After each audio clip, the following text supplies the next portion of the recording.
Several years ago, I was working out at a shooting competition in New Mexico at a place called the Whittington Center, which was just this massive facility. The majority of it was just backcountry, untamed wilderness for hunting expeditions and everything, and then this one portion of it was shooting ranges. And so the one that I was working on was this 1,000-yard range with a bunch of old crusty bastards shooting old rifles.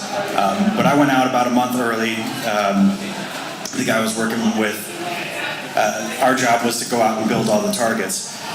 And so we didn't get paid a whole lot, but one of the perks was we had, while we were working, if we were, off the clock, we could use the facility as much as we wanted. And that included going and exploring the backcountry.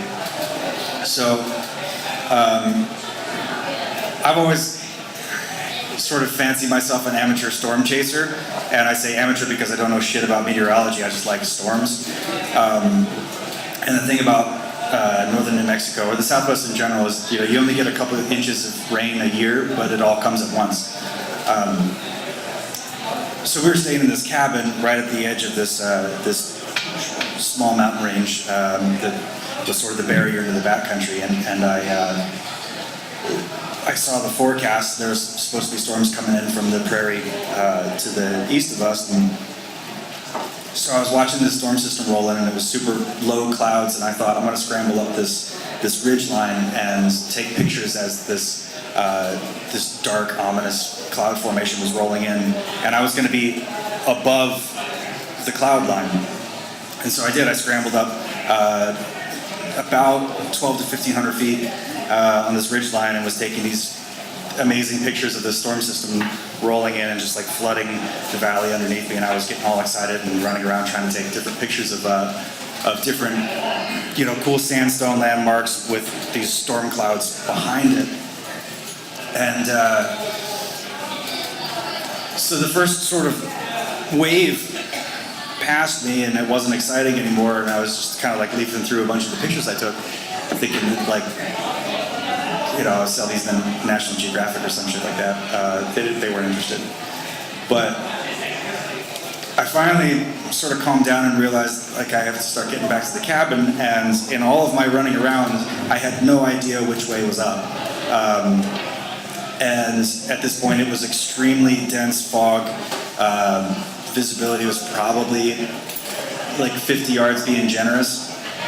And the interesting thing about my situation was I was on top of this ridgeline with cell service, but nobody in the valley in the cabin at the facility that I was staying with had cell service because they were at this little bowl.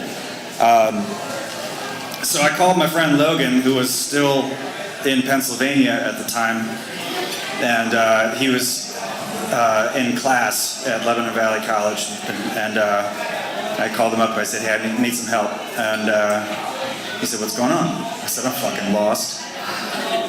And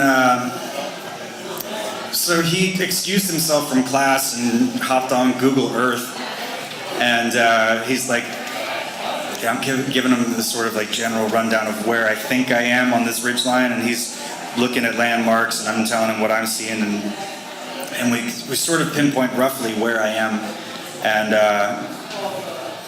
he said, at this point, go left or go right, but go downhill, and you're either going to get to a trail. If you get to a trail, turn right, follow that trail, it's going to take you back into the valley. If you get to a dry riverbed, turn left, and then it'll take you a long way around, but you'll get to the trail, then turn right, and get to the valley. So I got to the riverbed, and at this point the sun's going down, and I had a pocket flashlight, which wasn't very bright, and I had a very small handgun, which would have been great against a bear or a cougar in that I could just off myself and spare myself the suffering.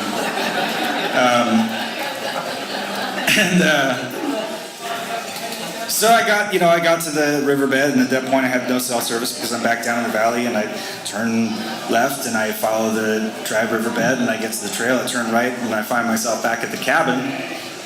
And the guy I'm working with is sitting on the couch in his underwear, just like reading a book. He's like, "Where were you?" I was like, "Don't worry about it, man. You were obviously very concerned about me, but I'm going to bed. I'll see you tomorrow."